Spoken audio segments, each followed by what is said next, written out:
بس رمضان کی سب سے بڑی تیاری کیا ہے کہ اپنے دلوں کو صاف کر لو پہلے سے، کہ جس دل میں نفرت ہو، بغض ہو، کسی کے لیے غصہ ہو، کسی کے لیے کیا کیا جذبے ہوں، دل صاف کرنا۔ ہمارے گھروں میں روزانہ جھاڑو ہوتا ہے، یہاں مدرسے میں روزانہ صفائی ہوتی کہ نہیں ہوتی؟ کیونکہ دنیا کی اصل گندگی ہے تو جھاڑو ہاتھ سے نہیں چھوٹ سکتا۔ حرم شریف میں دیکھا کیسے چاروں طرف خدام پھر رہے ہوتے ہیں برش لے کر، تو دل پہ غبار ایسے آتا ہے جیسے صحن میں غبار آتا ہے، دل پہ گندگی ایسے آتی ہے جیسے صحن میں آتی ہے۔ تو ہم نے نظام بنایا ہوا ہے، لوگ وہ کر رہے ہیں، وہ روزانہ جھاڑو دیتے ہیں۔ تمہارا دل ایک آنگن ہے، ایک صحن ہے، اس میں بغض، نفرت، حسد، پتہ نہیں کیا کیا گندگیاں آئیں گی اور آتی رہیں گی۔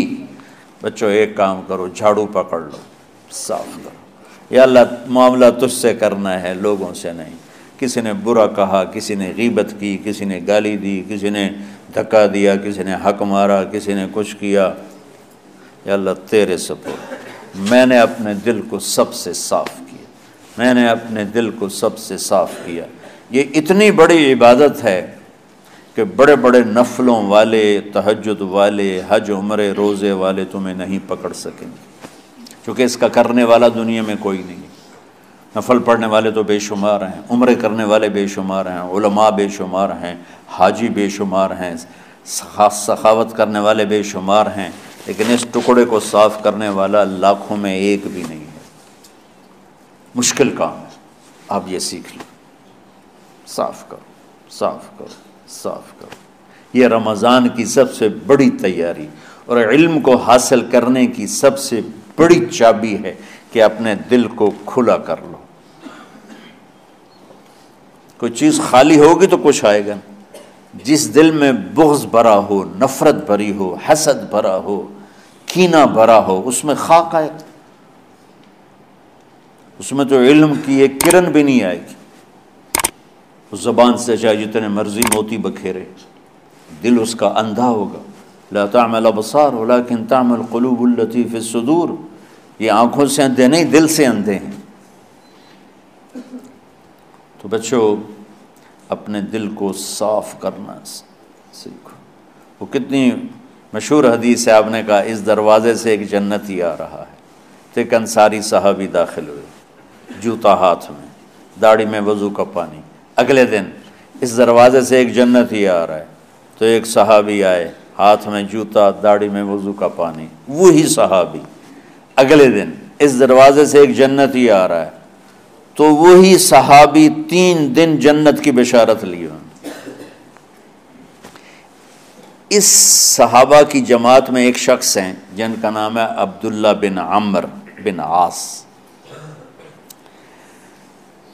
ان سے بڑا عبادت گزار صحابہ میں کوئی نہیں تھا، نہ سابقین میں نہ متاخرین میں، نہ پہلوں میں نہ بعد والوں میں۔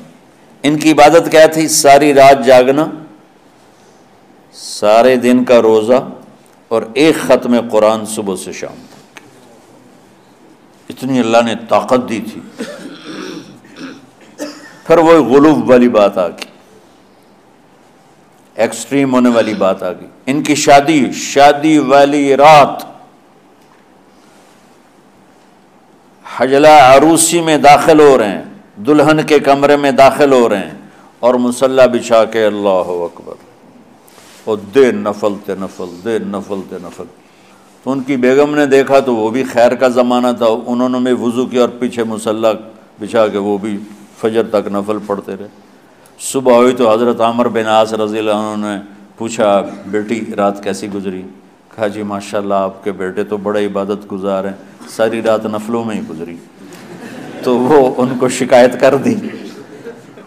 حضرت عمر بن عاص کو اتنا غصہ چڑھا، وہ بیٹے کو تو کچھ نہیں کہا، کتنی حکمت کی بات ہے، سیدھے گئے اللہ کے نبی کے پاس، یا رسول اللہ یہ عبداللہ دیکھیں کیسا نادان ہے، اس کی شادی کی ساری رات نفل پڑھتا رہا۔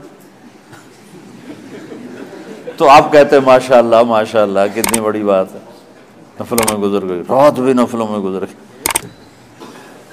تو آپ نے حضرت عبداللہ بن عمر کو بلا کے ڈانٹا کہ تو نے مہینے میں 3 دن روزے رکھنے ہیں، بس اس سے زیادہ نہیں رکھنے،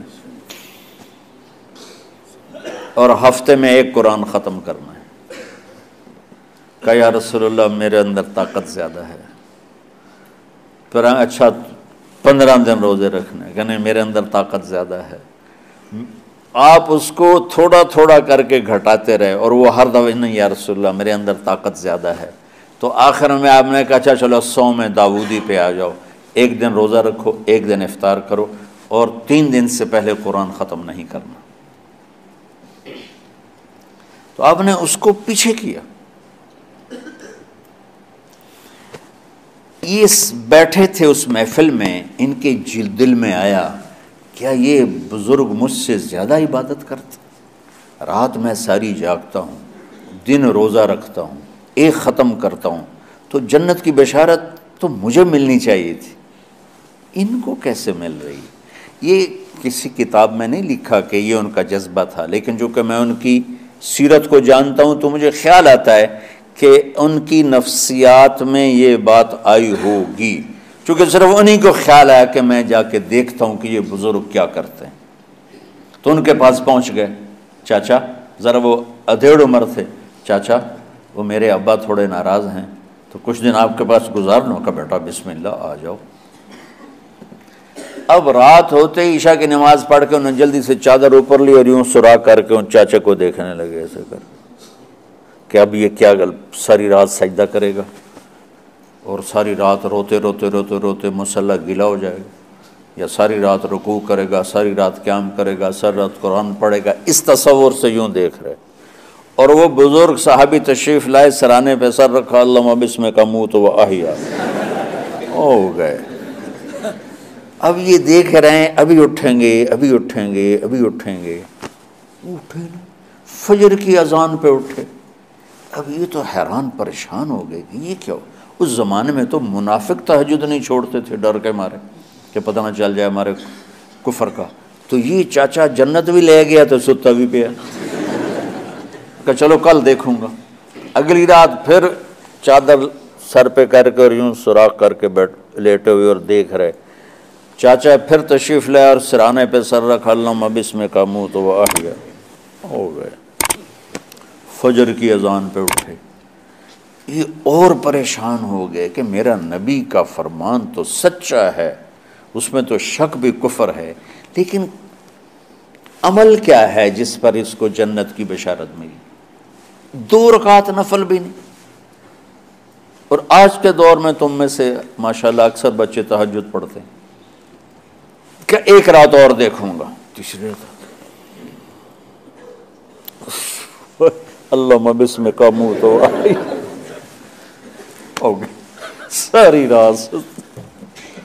تو تیسری رات پھٹ پڑے عبداللہ بن عمر، کہنے گے چاچا میری ابا سے کوئی لڑائی نہیں تھی، 3 دن میں تیرے بارے میں سنتا رہا، جنتی جنتی جنتی، میں دیکھنے آیا تھا کہ آپ کیا کرتے ہیں، آپ تو کچھ بھی نہیں کرتے ہو، ساری رات سوتے رہتے ہو، اب کیا کرتے ہو؟ انہوں نے کہا بیٹا یہی ہے جو تم نے دیکھا ہے۔ اب ان کو سمجھ میں نہیں آ رہا کہ یہ جوڑ کیسے بٹھاؤں، ادھر جنت کی بشارت، ادھر ساری رات خراٹے، اب یہ اس میں جوڑ کیسے بٹھاؤں، کیونکہ نبی کی بات تو غلط ہو نہیں سکتی۔ تو اب وہ نا ایسے نا بڑے بے دل سے ہو کر واپس مڑے، پتہ نہیں کی چکر ہوئے گی کوئی گل۔ جب وہ دروازے تک پہنچے تو کہنے لگے بیٹا ادھر آنا، واپس آ گئے۔ کہا میں تمہیں اصل راز کی بات بتاتا ہوں۔ کہا کیا ہے کیا ہے؟ تو یہاں ہاتھ رکھا، کہا یہ جو دل ہے نا اس میں کسی انسان کی نفرت نہیں۔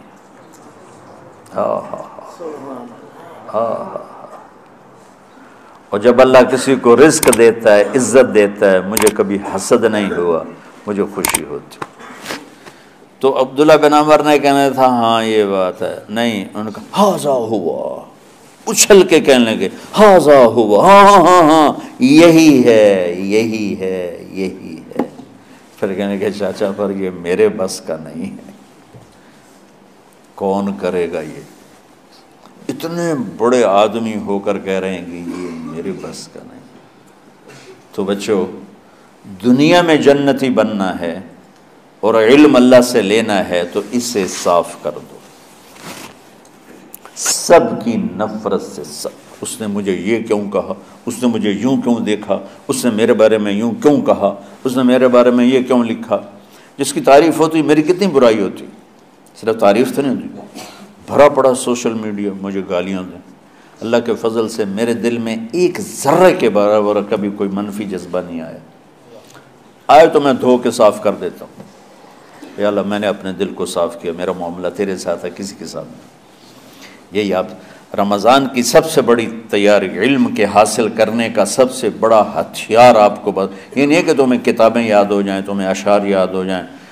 تو ساری امت سے کہتا ہوں رمضان کا استقبال کرو، دلوں کو صاف کر کے، نفرتوں کو مٹا کے، مذہبی نفرت، دنیاوی نفرت، رشتوں کی نفرت، بول چال کی نفرت، سیاست کی نفرت، لین دین کی نفرت، ان سب سے اپنے دل کو صاف کرو تاکہ رمضان میں اللہ نے علم اتارا، اللہ تعالیٰ آپ کو علم عطا فرمائے، اور باقی لوگ جو عام دنیا میں زندگی گزار رہے ہیں ان کے دلوں میں اللہ رمضان کا نور اتارے اور ہدایت کا نور اتارے۔